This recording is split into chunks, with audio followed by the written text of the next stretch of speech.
Hi, I'm Chris Frame and welcome aboard the Royal Princess.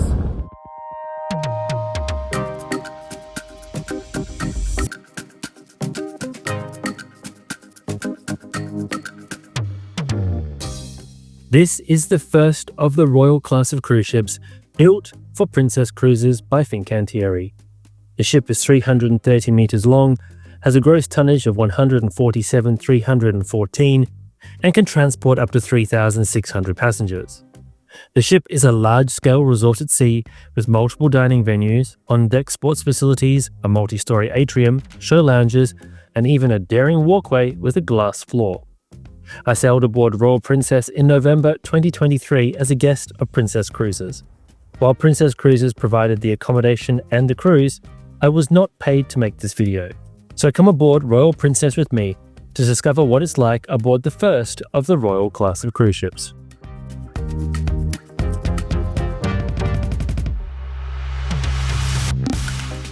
I often start ship tours on the wraparound boat deck. However, as Royal Princess doesn't have one, let's instead start our tour at the very top of the ship and work our way down. The topmost space aboard Royal Princess is Skydeck. Here you'll find the lawn court, where lawn bowls and putt-putt can be played. This small deck is accessed from Sports Deck, which, as the name suggests, houses most of the shipboard sporting facilities. These include a jogging track, driving range, games lounge, table tennis, and a huge basketball court, which proved very popular on my cruise. One deck down on Sundeck, the fitness center occupies a large chunk of the starboard aft location.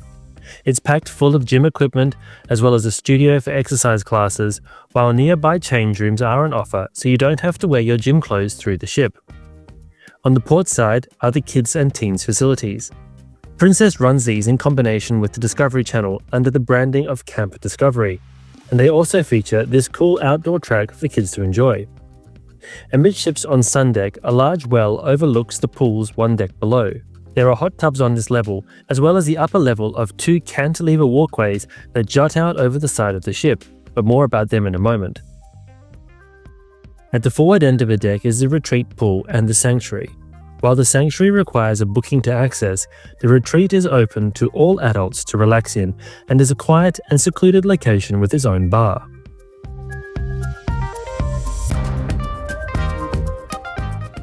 Stepping down one level, and Lido Deck is home to accommodation and more passenger amenities. In fact, it is the home of my favourite feature of Royal Princess, the Sea Walk. Situated on the starboard side amidships, this cantilever walkway has a glass floor and exposed sides, giving a really adventurous way to get a great view of the ship, the sea, and the sky. On the port side, a similarly shaped structure is home to the Seaview Bar. These features hug the fountain pool and plunge pool, while food and drink are available from the pizzeria and the Trident Grill, as well as the Mermaid Tail Bar.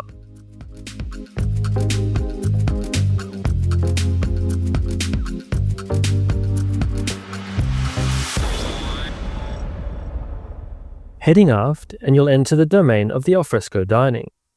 The Horizon Bar and Horizon Court are interlinked and provide access to a variety of cuisines served in a help-yourself buffet style.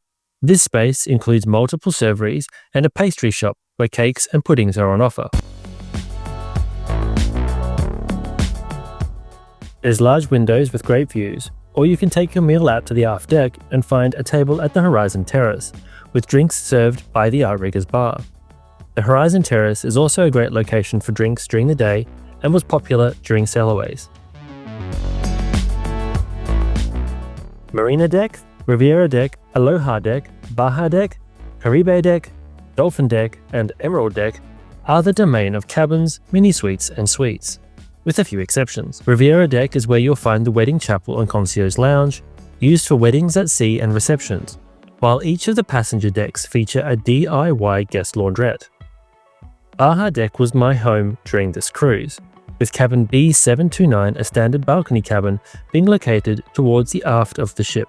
The cabin was spacious with a separate ensuite bathroom that featured a vanity, toilet, and shower with an adjustable shower head, definitely a win for the tall people like me. There was a modest walk-in robe nook, meaning that cupboards and storage don't block the main walkway, which is a definite plus.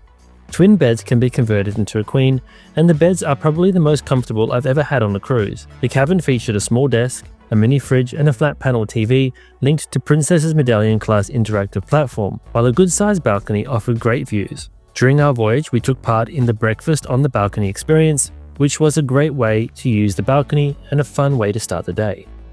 If we skip down to Promenade Deck, we'll find many more passenger facilities. The name suggests there's a promenade here. However, as mentioned, the Royal Class cruise ships have no outdoor promenade deck. Rather, you can find several outdoor promenade nooks, both on the aft and midships, allowing for some outdoor access. Internally, this deck is a hive of activity. At the aft of the deck, the Vista Lounge offers daytime and evening entertainment options with a mid-sized stage and comfortable seating. It links on the starboard side to a main walkway that offers access to a small library that was a popular place to play cards and board games during our cruise. The library looks out onto the Wheelhouse Bar, which is a staple of Princess Cruises' design and is decorated in a style that harks back to the P&O Princess cruise ships of days gone by. This is because Princess was, for many decades, owned by P&O, and if you want to know more, check out my video about P&O cruises in the info card. The Wheelhouse Bar sits alongside the Crown Grill, which is one of the extra tariff restaurants aboard Royal Princess. Here you'll find some of the best steaks and seafoods we've had on board a cruise ship, with very friendly service and a unique, deep-hued ambience. Forward of the Crown Grill is Princess Live. An aluminium-style entry welcomes guests into what is effectively a TV studio at sea. Terrace seating overlooks the stage, with TV cameras, lights, and sound equipment on full display. This is the venue where the Princess Live TV show is filmed, while the space is also used for other multimedia-style entertainment. It is supported by a co-branded bar, the Princess Live Cafe. Amidships, the atrium is the central focus of the ship. Similar to most Princess Cruises ships, this is the main hub of the vessel, and many of the shipboard facilities hug this area across 3 decks. On Promenade Deck, you'll find Crooners Bar, the Ocean Terrace Seafood Bar, the Captain's Circle Loyalty Club, and Future Bookings Desk, as well as some of the shops. More shops can be found just forward of the Ocean Bar, with a unique design that hugs a well overlooking the sizable casino below. This well is encircled by the art gallery on the starboard side, which links through to the Princess Theatre towards the bow. This theatre is a fantastic space, with terrace seating and unobstructed sightlines, and I especially liked the moving lighting that accents the space during the day. Descending to the lower level of the theatre, and we find ourselves on Fiesta Deck. Heading aft past the small cigar lounge, Club 6 offers a bar and slot machines which hug the port side of the casino. You may wish to enjoy a drink in Bellini's, or head to Alfredo's for freshly cooked pizzas with a view of the atrium to the port side or the ocean to the starboard side thanks to large windows. On the opposite side of the atrium is a huge photo gallery, which is also home to the ocean front, where you can talk to the Princess crew about all things Medallion, which is a wearable disc that acts as your cruise card and payment method, as well as an identifier that helps with embarkation and onboard activities. The atrium features twin staircases and panoramic lifts that linked its 3 decks. After the atrium, the Concerto dining room and Allegro dining room offer complimentary dining for all guests aboard the ship.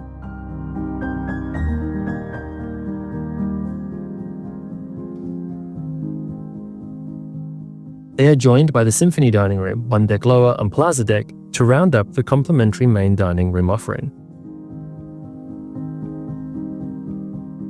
Plaza Deck is home to the Piazza, which is the lowest level of the atrium.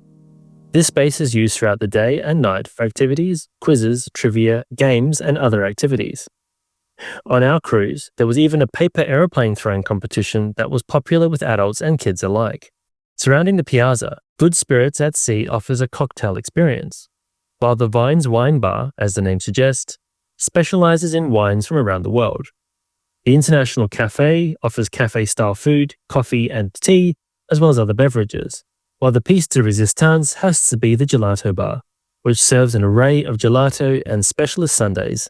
Yum! To complete this space, a small shop and internet cafe can be found just aft of the Gelato Bar.